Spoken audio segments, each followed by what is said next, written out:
Ralph here, and welcome to True Power Trumpet Fitness here on magnificent, fabulous Friday. Only went magnificent Monday there in a minute. Guys, it is beautiful out. I was gushing about yesterday. Today's the same thing. It is a gorgeous spring day. I took my kettlebells out in the front yard and did my workout there. Everybody's beeping their horn. I mean, it was wonderful. Then I got on the bike.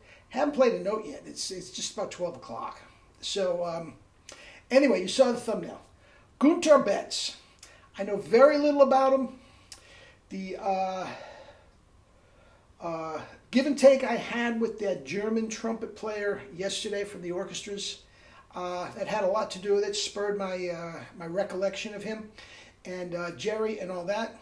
Let me honk a few notes and I'll tell you what I know, because it's worth knowing. The guy is awesome. We talk about that void at the top of without Maurice. He could have been the guy. He absolutely 100% could have given it. He's the best I've heard since Maurice. Anyway.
Life's good. A little Haydn, a little double C's, some fresh squeezed juice. Anyway, so here we are, Gunther Beetz. Now, I forgot all about him, until I guess it jarred my memory that I started talking to this German orchestra player. I asked him about it, and there was a couple comments from guys from Germany. This channel actually does quite well in Germany, believe it or not. And so I got some comments from people, and they gave me little snippets, okay? And the thing that I can think of, guys, is he's very, very humble and quite shy. Okay, and again, this is just pure conjecture, okay? Now, back in the day, I'm going to say 25 years ago, okay? At that time, Jerry, as I said yesterday, was making a yearly pilgrimage over to Germany, all over the country, and just loved it, okay? One of his cronies, that was his driver for for those clinics and whatnot, sent him a CD of Gunther Beetz. Never heard of him. Jerry never heard of him, blah, blah, blah. Okay? Glorious. Glorious, I'm telling you. That missing link between Maurice and the rest of the world, this was it. I think he might have even been stronger than Maurice. And Jerry agreed with me. Jerry agreed with me. The thing is, his lyrical playing, okay, on the piccolo for the most part, was bigger than Maurice. And it wasn't strained. You know that weightless feeling you hear sometimes? There's no strain at all. He had that, and his power was just through the roof. Now, I'm going to leave a link down below that you'll get a taste of his power. Okay. Now, Jerry, in his infinite wisdom, just did everything he could to get in touch with him, and language barrier. Actually, English is taught to a certain degree, I think. I'm not sure how prevalent it is, but English is taught in Germany. So most Germans can at least get by with some English.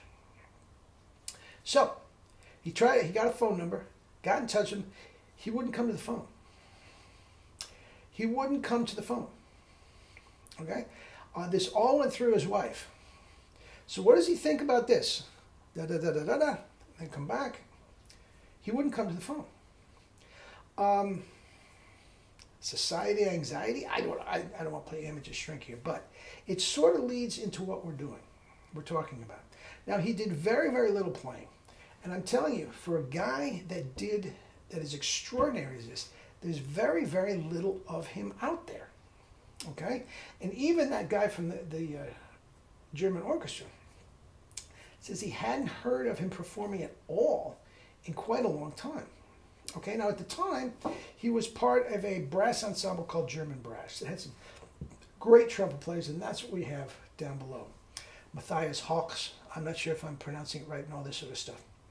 Just tremendous, tremendous trumpet players and brass. I mean, lower brass, wait to hear it. It's antiphonal. Samuel Scheidt, which I just love, the whole brass sound. Oh, love it. Anyway, so one of the things that he did, now we weren't into the tongue back then. Damn. I would have loved to know if he was playing. The articulations that I hear, it's got to be some sort of version of what we're doing. Okay? But what he used to do, now check this out. And the guy from the orchestra said he has a very, very unique way of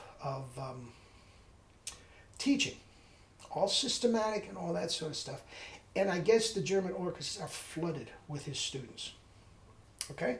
But what he used to do, and I don't know if he does it anymore, he literally, this is what Jerry said he got from his wife, used to put erasers back in his back molars to keep his mouth open. Okay? Now, I tried that once, and I almost gagged. I almost swallowed. Oh, I don't know how he did it. God bless him. But he's got some very, very wild thoughts on chops. Okay? That's all I know. All right, see, I'm a little hesitant to talk about stuff I don't know.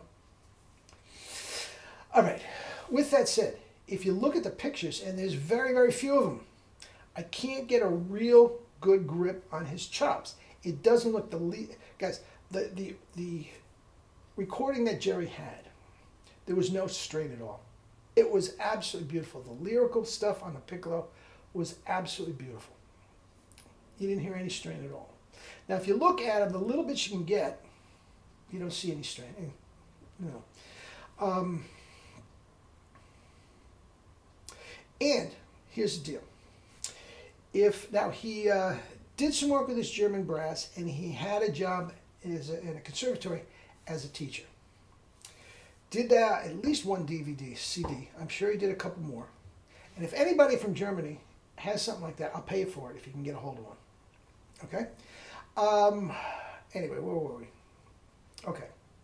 Now, if you listen to this clip down below, it's very small. It's from Samuel Scheidt Brass Ensemble. This is one of the top brass ensembles in Germany, in the world at the time.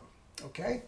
And they very, very rarely even get a shot of him. Now, he is I hate to say it, the obese gentleman to the far right of the stage. And most of the pictures are focused on the other two trumpet players. Now, as well as should. They're going back and forth. It's beautiful, beautiful playing. But even though they're focusing on these guys, they come in with the full antiphonal thing, and Beetz covers them. Covers them. Wait till you hear, and it's just a little bit, wait till you hear the sound covering this 10-piece monster. It's just extraordinary tone. Extraordinary tone. And there is another video that I've seen before, and I couldn't find it anywhere, where they play the final piece of that Samuel Scheidt, and he ends up on a high F and just obliterates. You can't hear the rest of the brass ensemble, but it's not so blasty. It's not like, Stan or Bill Chase or something, It is gorgeous playing. Gorgeous playing. And I strongly suggest you guys want to do a little hunting. Try to get as much as you can on the internet.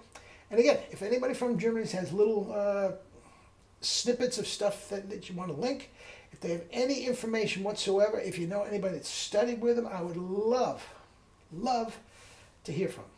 So anyway, that's that, guys. And one thing I got to throw in there. I'm sorry. Guys, he is not in a physical good shape. Even at this point, and this was several years ago, morbidly obese. Guys, you don't win that one. You're not going to win that one. Eat and drink your fruits and vegetables and live your life with true power. Not the fake stuff, true power. Have a great weekend. We'll talk next week. Love you all.